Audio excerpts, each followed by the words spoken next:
By now, I think you've heard the colloquialism, the one that got away.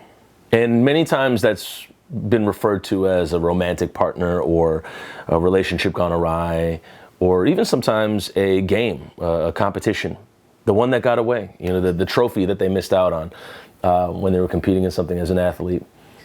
And many times you hear this referenced as circumstance. It just happened. We lost. Or, oh man, they moved. Whatever that may be. But very rarely will you hear somebody reference the one that got away as their own fault, as something that they intentionally made happen.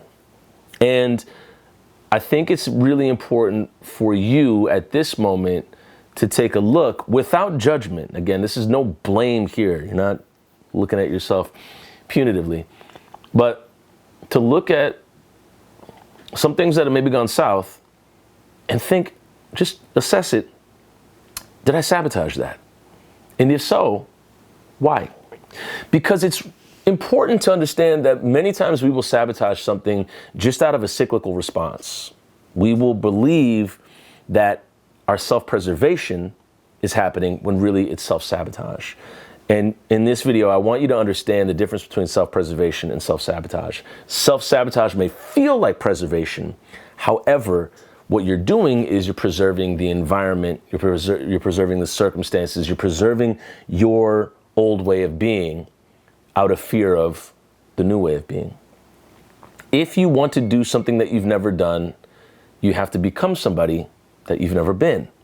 And for that to happen, to become somebody you've never been, this is going to sound a little bit aggressive, you have to do away with the old version of yourself. And not everybody is ready to part with the old version of themselves. So the first thing that has to happen is you have to look at who you're being. And when we're talking about the thing that we want, whether it's a relationship, a new job, more money, we have to look at who we're being. The definition of crazy is repeating the same act and expecting a different outcome. And if you're being the same person, you're not going to get different outcomes. So I'm going to give you a story. I don't believe in this video I'm going to give you 3 things, because self-sabotage masked as self-preservation is such a pernicious act. It steals so much from you without you knowing it, that I think it's just important just to hone in on this. And the one thing that I was told when I began swimming in high school, I got cut from the basketball team because I got cut from the basketball team the second wave. I thought I was going to make it. And my civics teacher said, all right, Toussaint, if you don't make the basketball team, you're going to be on the swim team, right? And if I made the basketball team, then I don't even know what the deal would be. Like, what do I get, like $10? But I got cut from the basketball team. And so I joined the swim team. And I did not have a lot of natural talent when I jumped on the team. And what I was told was hard work and natural talent do not go together. They don't go together well. And I don't know why that conversation got going, but it was the idea that if something comes easily to somebody, they don't really want to work too hard at it. And if something is achieved through a lot of hard work, they're going to keep going with it. They're going to keep on keeping on. And when we talk about success and opportunity, when you're working hard at something, you're continuing to go forward with it, what you're doing is you're becoming somebody new every single time. You're becoming a person that's shown up 3 times in a row to practice, 4 times in a row to practice, 5, 6, 7. And so when you keep building that and stacking that, you're becoming somebody brand new. However, when it just comes to you naturally, it's just what I do. So why would I work any harder if I'm already getting the success? So self-sabotage comes in a litany of different ways, where sometimes it's just inaction. It's just, well, I'm already winning. Why would I do this any differently?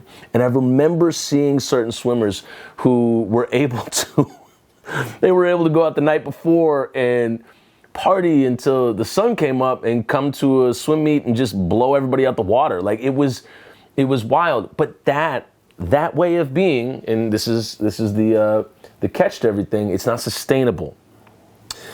It's not sustainable. This would happen many times to musicians that I would work with. They would get a blip of success. They would win some pick-to-click thing in the local paper. They would, be able to play at the biggest venue in the city, and then boom, they got like 1,000 people out there, 500 people out there, and they release one album and then they quit. because it's not sustainable.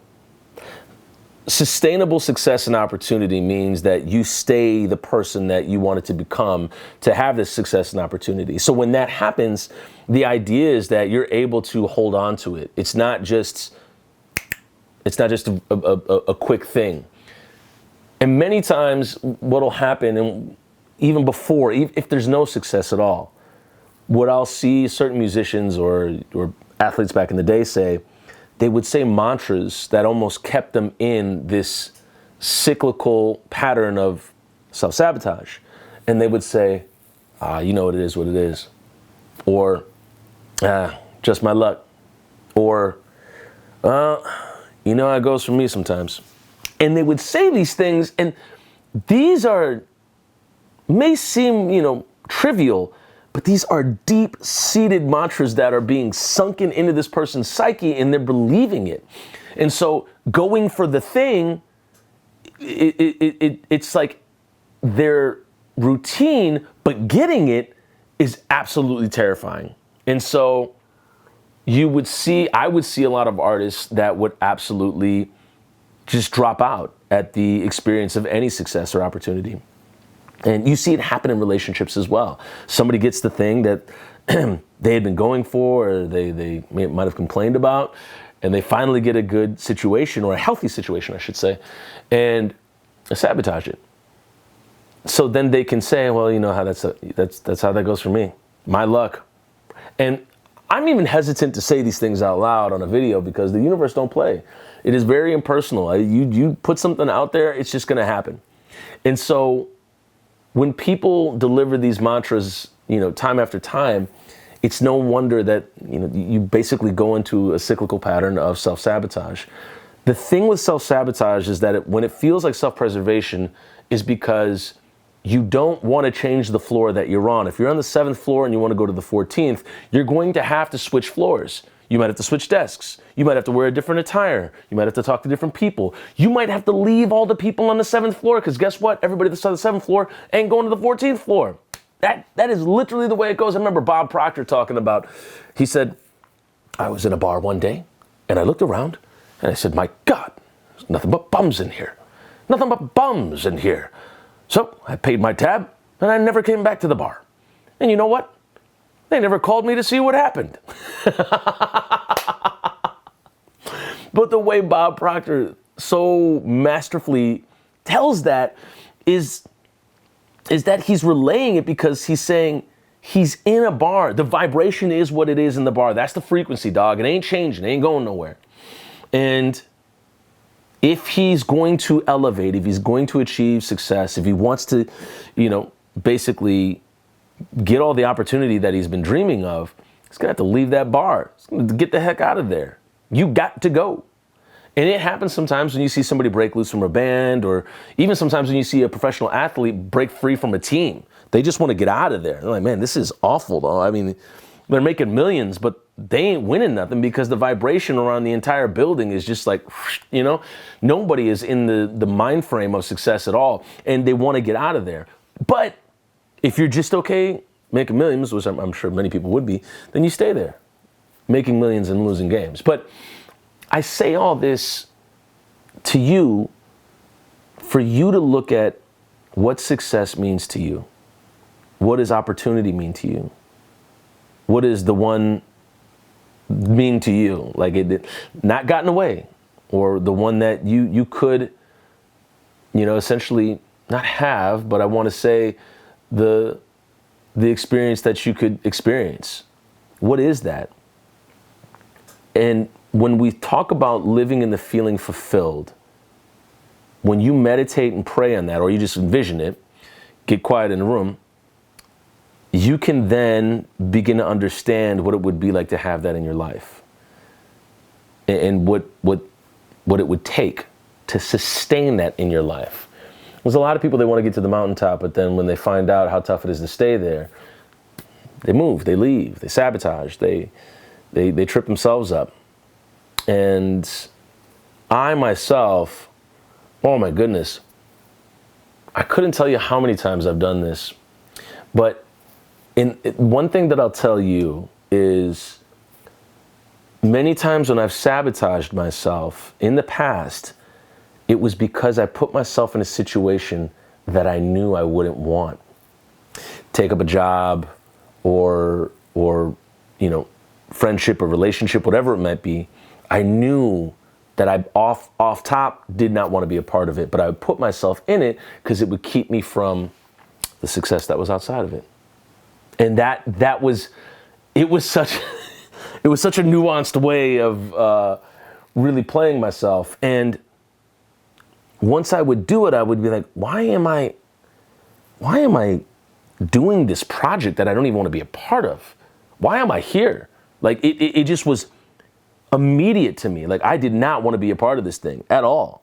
Not at all. And essentially the former version of myself that entered into this situation was like, ah, ha, ha, I put us in here. So it's basically thwarting future versions of yourself. Whereas the other end of that would be waking up and making your bed. You're doing your future self a favor because then they don't have to make the bed or figure it out or make it neat or make it clean. So not sabotaging yourself is equivalent to me to making your bed. You are making it easier for your future self down the road. And it may not feel like it at the moment, but you have to understand that the long-term reward is there. Self-sabotage is engaging in short-term rewards with long-term costs. And the short-term rewards may be you feeling right or you feeling righteous in the moment, but at the other end of it, the cost is an entire relationship. It's an entire job. It's an entire way of being. It could be a family member. It could be a lot of things. But the saying, do you want to be wrong or do you want to be happy, is not a lie, because being right is extremely subjective. Being happy is just objective. You're happy because you're happy. It's a good time. It's great. But again, the one that got away, the first thing that I off top told to you, think about what that means and how many times have you been complicit in that getting away. I don't want you to like revel in the loss or whatever it may be or the void of that thing, but I do want you to understand that there is a certain amount of accountability that we have to take first before we can even transmute the vibration, before we can even change anything. So once you start taking a look, an inventory of things that, yeah, I had a hand in this. This was definitely me. Then you can start to change things, or you can start to attempt to take a look at what you want and then reverse engineer that and figure out who you'd have to be. The other thing that I would suggest you do, this happens often as well. We see people do things and we're like, why did they do that? They just set themselves back. Oh my gosh. And you're watching other people sabotage themselves. It happens all the time. It happens all the time. And again, the mantras play in. So just a few takeaways from this video before I close out. I want to make a quick one for you. Take inventory of the things that you're telling yourself that are not positive, that are not open-ended, that are marked terms. Marked terms would be, how short are you? How dumb are you? How slow did you run the race? Unmarked terms would be, how smart are you? How tall are you? How fast did you run the race? Think about the marked terms that you're using. Can we flip those to an unmarked term? The second thing I would say is to, and this is tough, this is a tough one, understand that not everything can come with you when you succeed. It can't. It simply can't. One of the biggest things, I'll have to talk later about it in a different video. I just can't do it here. One of the biggest relationships I've ever known throughout my life, I had to change for me to get better, to be a better human. That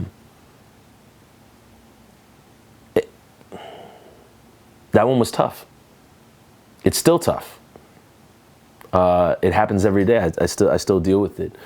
But to get to be a better person, to be a potential, like a better son, brother, future husband, future father. I mean, I had to get right with all this stuff. There was no way. And we've talked about getting right with the past, but I pretty much had to like kill off a former version of myself to become this new person and be and do things differently. Like the integrity had to change. I guess that's the last thing I'll finish up on, is that the higher you go, the more, the tighter your integrity has to be. You can't go to outer space with a paper plane. You just can't do it. The higher something goes, the tighter the integrity has to be. And your integrity has to be airtight. And we see this happen all the time. People sabotage themselves from even getting to a height because they'll do something in a former version of themselves that they know is going to thwart them when they get up there. It happens. You cannot ascend in life. You cannot be successful or have opportunity in life by with the former version of yourself tagging you down. You got to get away from it. You got to make amends with it. You got to do something about it. But the whole point being is that a lot of people, their former versions of themselves, will call them back to this old way of being. That might be like Bob Proctor going back to that bar, or going back to that game, or going back to that group of friends, or going back to that whatever it may be, and they allow that frequency to drag them back down and basically sabotage their hopes and dreams. So it may feel like self-preservation. I'm preserving the environment around me. I am preserving the devil that I know. And in the meantime, what it's doing is you're deteriorating. You're still keeping yourself in a space where your potential, your talent, your skill, your hopes and dreams, for God's sake, are being squandered. And what's happening is the brief comfort that you feel while that's going on is satiating you at the moment as a short-term reward, with the long-term cost of you not ascending or getting to the place that you want to be. So take inventory, understand that things are going to have to change around you, and then your integrity is going to have to get a whole lot higher. To do something you've never done, you have to become somebody you've never been. All right? We'll talk about this more, but just wanted to make this quick video for you. I know you can do it. And look, I'm cheering for you. You could never beat me because I'm cheering for you too. All right? All right, we'll see you in the next video.